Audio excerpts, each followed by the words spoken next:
हे पराभूत झालेले आहेत। परभणी जिल्हा परिषदेतला हा निकाल माजी मंत्री वरपुडकर यांच्या घरामधली 5 मंडळी मैदानात होती निवडणुकीच्या, त्याच्यापैकी 4 जणांना पराभव पत्करावा लागला। आणि एक मोठं उदाहरण म्हणावं लागेल की घराणेशाही कशी नाकारली जाते। म्हणजे काही ठिकाणी मुलगा, सून, मुलगी हे निवडून आलेले आहेत, पण दुसरीकडे जेव्हा एकाच घरातल्या 5-5, 6-6 जणांना उमेदवाऱ्या दिलेल्या होत्या तेव्हा मतदारांनी त्या उमेदवाऱ्या कशा नाकारल्या याचं उदाहरण म्हणजे वरपुडकरांचं घर आपल्याला परभणीमध्ये म्हणावं लागेल।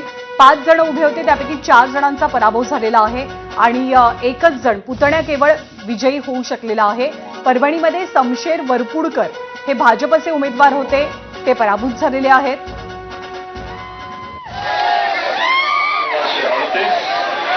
आणि या विजयी जल्लोष, गुलाल उधळत कार्यकर्त्यांनी केलेला एका ठिकाणचा आपण पाहतोय।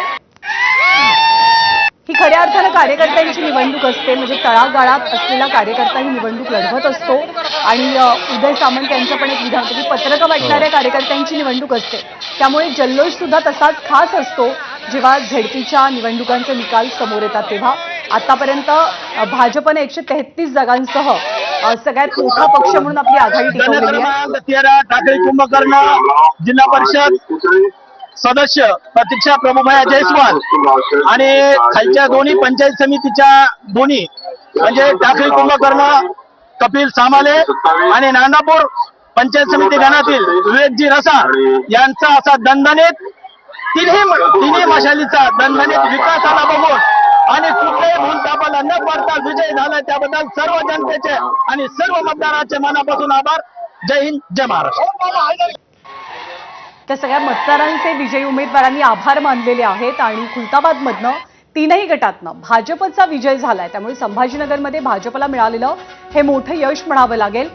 धाराशिवमधली काय परिस्थिती, धाराशिवमधले काही बहुचर्चित मतदारसंघ होते जिथे काय निकाल लागला हे आपण बघूच, पण धाराशिवमध्ये 6 जागांवरती भाजप आघाडीवर आहे, शिवसेना 4 जागी आघाडीवरती आहे, अजित पवारांची राष्ट्रवादी 2 जागांवरती आपली आघाडी टिकवून आहे, काँग्रेसची आघाडी ही 4 जागांची आहे धाराशिवमध्ये, ठाकरेंची शिवसेना 4 जागी आघाडी टिकवून आहे, तर शरद पवारांच्या राष्ट्रवादीला मात्र अश्विन खातं काही उघडता आलेलं नाहीये आणि इतर एका ठिकाणी धाराशिवमध्ये आघाडीवर असल्याचं चित्र दिसतंय।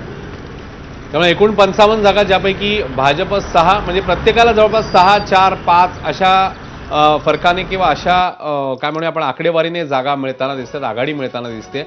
आणि सध्याच्या घडीला 384 हे कल समोर येतात। एकूण जर जिल्हा परिषद सदस्य आपण विचार केला तर भाजप 135 इतकी आकडेवारी भाजपची। आणि आता ही आणखी एक आकडेवारी सोलापुरातली समोर येते।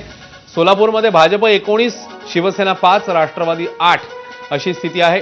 इतरांच्या खात्यात 3 तर काँग्रेस, ठाकरेंची शिवसेना आणि शरद पवारांचा पक्ष।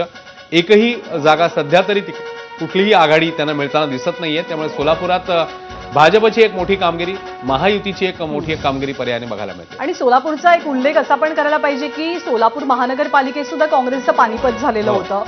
प्रणिती शिंदे अर्थातच नेतृत्व करतात तिथे काँग्रेसचं, आणि जयकुमार गोरे विरुद्ध प्रणिती शिंदे अशी निवडणूक महापालिकेला झालेली होती।